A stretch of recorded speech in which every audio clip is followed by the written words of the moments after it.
नमस्कार। आकाशवाणी जयपुर अजमेर से प्रस्तुत हैं प्रादेशिक समाचार।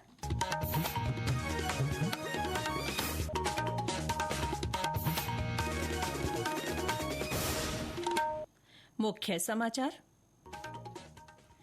केंद्रीय गृह मंत्री अमित शाह ने कहा, भारत पाकिस्तान के साथ सिंधु जल संधि कभी बहाल नहीं करेगा।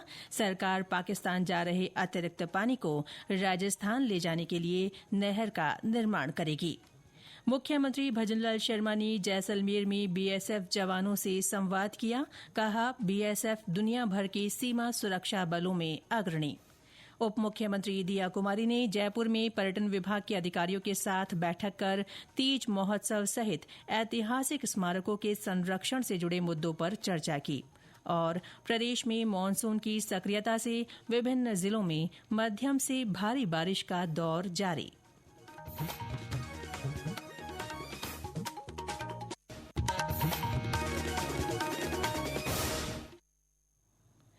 समाचारों के साथ मैं ऋतिका गुप्ता और अब समाचार विस्तार से। केंद्रीय गृह मंत्री अमित शाह ने कहा है कि भारत पाकिस्तान के साथ सिंधु जल संधि कभी बहाल नहीं करेगा। उन्होंने कहा कि सरकार पाकिस्तान में जा रहे अतिरिक्त पानी को राजस्थान ले जाने के लिए नहर का निर्माण करेगी। एक समाचार पत्र को दिए साक्षात्कार में गृह मंत्री ने कहा कि सरकार की आतंकवाद को कतई बर्दाश्त नहीं करने की नीति बरकरार है। श्री शाह ने कहा कि सरकार कश्मीर, नक्सल क्षेत्र और पूर्वोत्तर में आतंकवाद के मूल कारणों को दूर करने पर काम कर रही है। उन्होंने कहा कि भारत दुनिया में निवेश करने का एकमात्र सबसे सुरक्षित और सबसे अच्छा स्थान है। गृहमंत्री ने कहा कि भारत एक लोकतांत्रिक देश है जिसकी नीतियां पारदर्शी है और यह एक बड़ा उपभोक्ता बाजार है। उन्होंने कहा कि सरकार ने 2014 से ही ये सुनिश्चित किया है कि विकास का लाभ पूरे देश में समान रूप से मिले। गृहमंत्री ने कहा कि भारत एक वैश्विक आर्थिक महाशक्ति बनने की ओर अग्रसर है। मुख्यमंत्री भजनलाल शर्मा ने कहा है कि बीएसएफ जल, थल और वायु सुरक्षा इकाइयों का गठन कर दुनिया भर के सभी सीमा सुरक्षा बलों में अग्रणी है। उन्होंने कहा कि बीएसएफ आज दुनिया का सबसे बड़ा और प्रतिष्ठित सीमा सुरक्षा बल बनकर उभरा है। मुख्यमंत्री ने जैसलमेर दौरे पर बीएसएफ जवानों से संवाद के दौरान ये बात कही। उन्होंने कहा कि राज्य सरकार जल्दी ही तनोट माता मंदिर के सौंदर्यीकरण के साथ ही यहां 200 कमरों का विश्राम गृह भी बनाएगी। मुख्यमंत्री ने तनोट माता मंदिर के दर्शन किए। इससे पहले मुख्यमंत्री ने कल सर्किट हाउस में जन सुनवाई की। उन्होंने आम जन की परिवेदनाओं को सुनते हुए मौके पर ही अधिकारियों को उनके निस्तारण के निर्देश दिए। इस दौरान बिजली, पानी, चिकित्सा, समाज कल्याण, शिक्षा, उद्योग, राजस्व, गृह, खनन और कृषि सहित विभिन्न विभागों से संबंधित प्रकरण प्राप्त हुए। मुख्यमंत्री ने अधिकारियों को जिला मुख्यालय पर नियमित रूप से जन सुनवाई कर आम जन को राहत प्रदान करने के निर्देश दिए। केंद्रीय पर्यावरण, वन और जलवायु परिवर्तन मंत्री भूपेंद्र यादव ने कहा है कि हर भारतीय के तर्क, विचार और कर्म देश चेतना के अनुरूप होने चाहिए। चेतना का विस्तार वसुधैव कुटुंबकम तक है।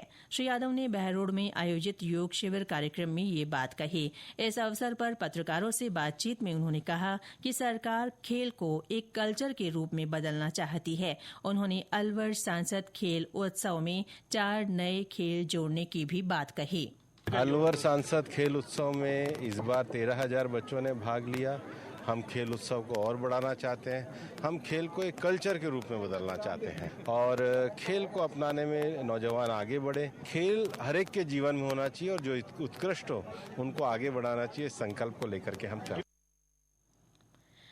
अजमेर शहर में कल ई वेस्ट जागरूकता और संग्रहण अभियान का आगाज किया गया। प्रभारी सचिव गायत्री राठौड़ सहित वरिष्ठ अधिकारियों ने पटेल मैदान से ई वेस्ट संग्रहण वाहनों को हरी झंडी दिखाकर इस अभियान की शुरुआत की। किशनगढ़ में राजस्थान राज्य प्रदूषण नियंत्रण मंडल की क्षेत्रीय अधिकारी निधि खंडेलवाल ने बताया कि ये अभियान 23 जून तक चलेगा। अभियान के तहत चलने वाले ई वेस्ट संग्रहण वाहन घर घर और दुकानों तक पहुंचकर पुराने mobile, computer, laptop, television, fridge, LED monitor और अन्य इलेक्ट्रॉनिक इलेक्ट्रॉनिक उपकरण एकत्र करेंगे।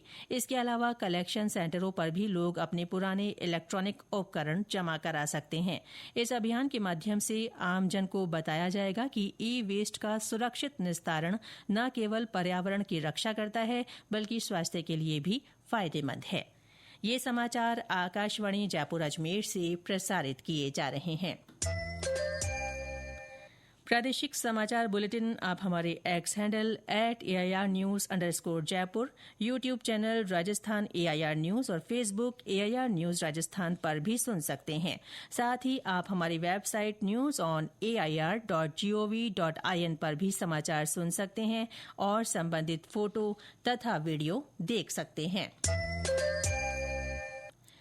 उप मुख्यमंत्री दिया कुमारी ने कहा है कि प्रदेश में इस बार तीज उत्सव 2 दिनों तक मनाया जाएगा। इससे राज्य की सांस्कृतिक विरासत को वैश्विक मंच पर और भी मजबूती से प्रस्तुत किया जा सकेगा।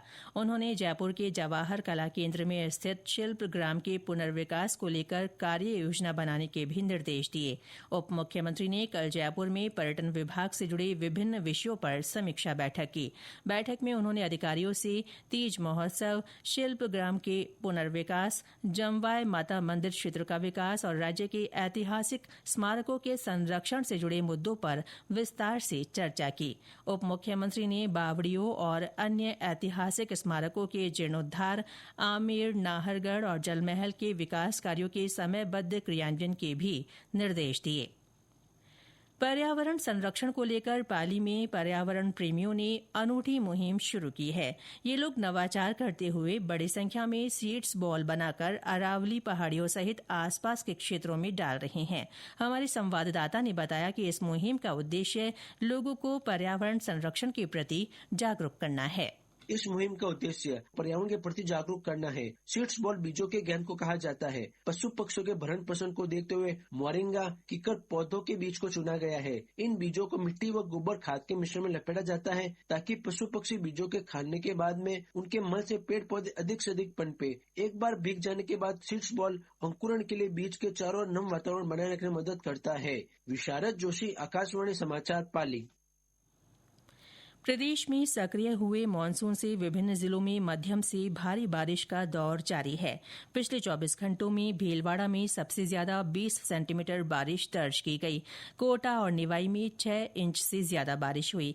बारिश के कारण राज्य के नदी नालों में पानी की आवक शुरू हो गई है। भीलवाड़ा जिले में भारी बारिश के कारण शहर की निचली बस्तियों में पानी भर गया। सड़कों पर भरे पानी की वजह से यातायात बाधित हुआ।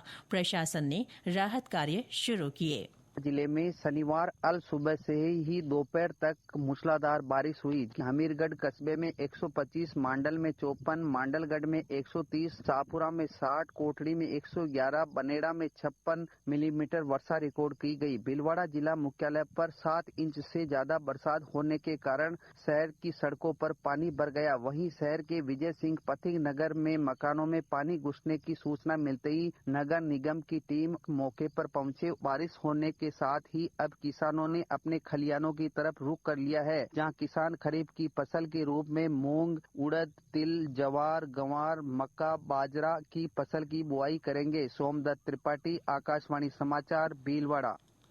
जोधपुर में भी तेज बारिश की वजह से जनजीवन प्रभावित रहा। जालौर के रानीवाड़ा और भादराजून में अच्छी बारिश हुई। पाली में कई स्थानों पर हुई बारिश और तेज हवाओं से पेड़ गिर गए। डूंगरपुर में रात भर कभी तेज तो कभी हल्की बरसात का दौर चला। करौली में हुई बारिश से बांधों में पानी की आवक होने लगी है। मौसम विज्ञान केंद्र जयपुर के निदेशक राधेश्याम शर्मा ने बताया कि पूर्वी राजस्थान के ऊपर बने परिसंचरण तंत्र के कारण 2 दिनों तक भरतपुर, कोटा और जयपुर संभाग के कुछ भागों में कहीं कहीं भारी और अति भारी बारिश होने की संभावना है। प्रधानमंत्री नरेंद्र मोदी 29 जून को आकाशवाणी के मन की बात कार्यक्रम में अपने विचार साझा करेंगे। ये इस मासिक रेडियो कार्यक्रम की 123वीं कड़ी होगी। और अंत में मुख्य समाचार एक बार फिर। केंद्रीय गृहमंत्री अमित शाह ने कहा, भारत पाकिस्तान के साथ सिंधु जल संधि कभी बहाल नहीं करेगा। सरकार पाकिस्तान जा रहे अतिरिक्त पानी को राजस्थान ले जाने के लिए नहर का निर्माण करेगी। मुख्यमंत्री भजनलाल शर्मा ने जैसलमेर में बीएसएफ जवानों से संवाद किया। कहा, बीएसएफ दुनिया भर के सीमा सुरक्षा बलों में अग्रणी। उप मुख्यमंत्री दिया कुमारी ने जयपुर में पर्यटन विभाग के अधिकारियों के साथ बैठक कर तीज महोत्सव सहित ऐतिहासिक स्मारकों के संरक्षण से जुड़े मुद्दों पर चर्चा की। और प्रदेश में मानसून की सक्रियता से विभिन्न जिलों में मध्यम से भारी बारिश का दौर जारी। इसके साथ ही प्रादेशिक समाचार बुलेटिन समाप्त हुआ। हमारा अगला बुलेटिन दोपहर 1 बजे प्रसारित होगा। नमस्कार।